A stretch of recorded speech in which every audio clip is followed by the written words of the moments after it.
If I was starting my polyamorous journey in 2026, here's what I would do differently. First things first, I would do a ton of research. Back when I was starting my polyamorous journey, there was nothing online about polyamory. So if I was just starting out, I would absolutely spend time finding creators or people online in general that you can relate to. I would move very slowly. I did things very, very quickly.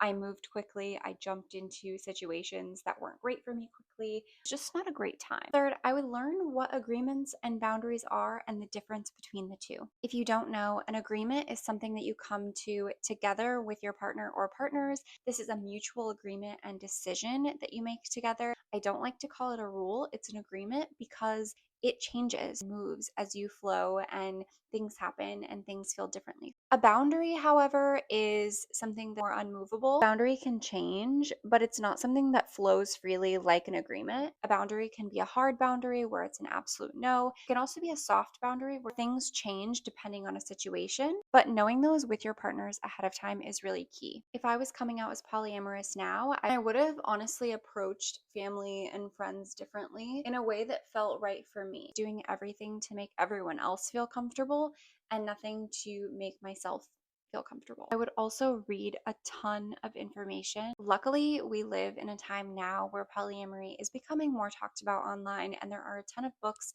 resources, communities to join. Another thing is I would find a therapist that specializes in alternative relationships, because at the time I had a therapist that was Christian religion centered who could not understand what I was going through. I didn't get a lot of help or guidance, and I honestly was met with a lot of judgment. I would also spend a lot of time journaling and writing. Luckily, that is something that I did do back in the day because I've always been a writer. I've always loved to journal. I would do it in a different and more strategic way. It would be for me to reflect on what it is that I want to get out of non-monogamy, how it makes me feel to imagine myself in that space as a non-monogamous person. Find one friend or family member that I trust implicitly to be able to talk to, even if they're not polyamorous. Back then, I did not have anybody to talk to. My partner at the time was not really talking to me about the experience we were having. Another thing I would do is give myself permission